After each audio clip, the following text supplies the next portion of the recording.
بسم اللہ الرحمن الرحیم۔ لاکھوں درود و سلام پاک نبی کریم صلی اللہ علیہ وآلہ وسلم کی ذات پر اور ان کی آل پاک اور ان کے اصحاب طیبہ پر۔ کاظمی فری انفارمیشن اور حسن کاظمی کی جانب سے آپ سب کو السلام علیکم۔ آج کی اس انتہائی اہم ویڈیو کے اندر میں آپ کے سامنے کامیابی کا ایک انتہائی اہم ترین وظیفہ پیش کرنے جا رہا ہوں کہ جسے میں نے سال ہا سال اپنی زندگی میں خود بھی آزمایا اور جتنے طلبہ اور طالبات کو اس سے متعلق بتایا انہوں نے بھی اسے انتہائی حیران کن، حیرت انگیز اور باکمال وظیفہ قرار دیا۔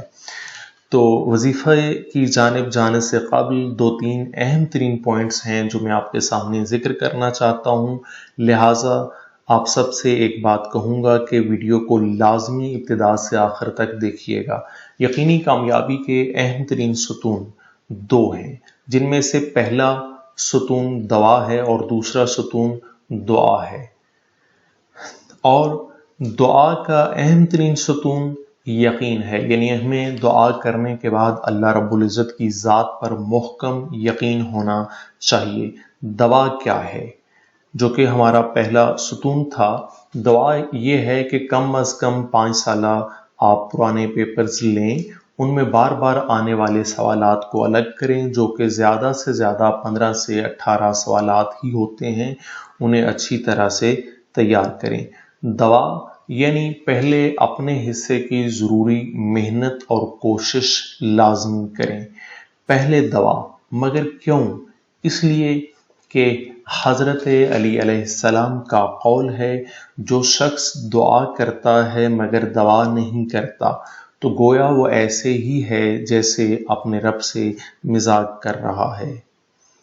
آئیے اب چلتے ہیں اگلے مرحلے کی جانب۔ کامیابی کا عمل اور وظیفہ کیا ہے؟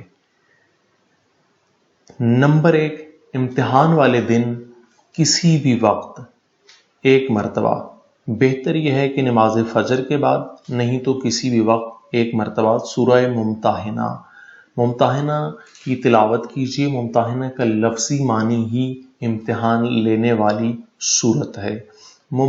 سورہ ممتحنہ 60واں سورہ ہے، قرآن مجید کا 28ویں پارے میں ہے اور اس کی کل 13 آیات ہیں۔ ٹوٹل 4 سے 5 منٹ لگتے ہیں اس سورت کی تلاوت کرنے کے لیے۔ نمبر 2، جو ہی سوالیہ پیپر آپ کے سامنے آئے تو فوری اپنے آنکھیں بند کریں اور 5 بار سورہ قل هو اللہ احد کی تلاوت کریں اور پیپر پر پھونک ماریں، اور اس کے بعد ایک بار مکمل پیپر کو پڑھیں اور پھر حل کرنا شروع کریں۔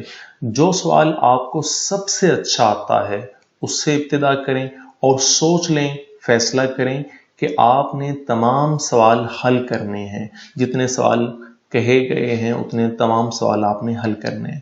پورا وقت دینا ہے اور کسی بھی صورت قلم نہیں روکنا۔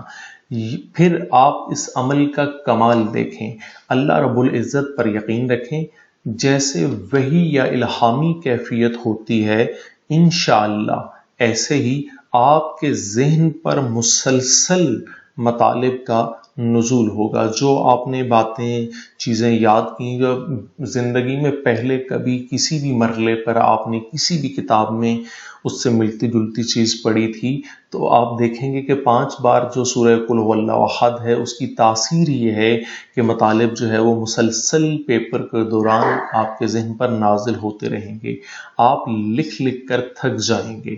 انشاءاللہ اللہ رب العزت کے فضل و کرم سے آپ کا قلم رکنے کا نام ہی نہیں لے گا، کیونکہ یاد رکھیں جس اللہ رب العزت نے ہمیں ذہن، دماغ اور حافظہ دیا ہے وہی ذات معلومات کو ہمارے حافظے میں محفوظ رکھتی ہے، اور اگر وہ نہ چاہے تو محفوظ شدہ معلومات ہمارے ذہن میں واپس بھی نہیں آ سکتی۔ انشاءاللہ اللہ رب العزت کے فضل و کرم سے آپ اس وظیفے کو آزمائیے اور آپ اس کے حیرت انگیز اثرات دیکھیں۔ آپ حیران ہوں گے کہ کتنا کمال کا وظیفہ ہے جو میں نے اس ویڈیو میں آپ کے ساتھ شیئر کیا ہے۔ اسی کے ساتھ آپ سے اجازت چاہوں گا، ملیں گے انشاءاللہ کسی نیکسٹ ویڈیو میں، تب تک کے لیے اللہ حافظ۔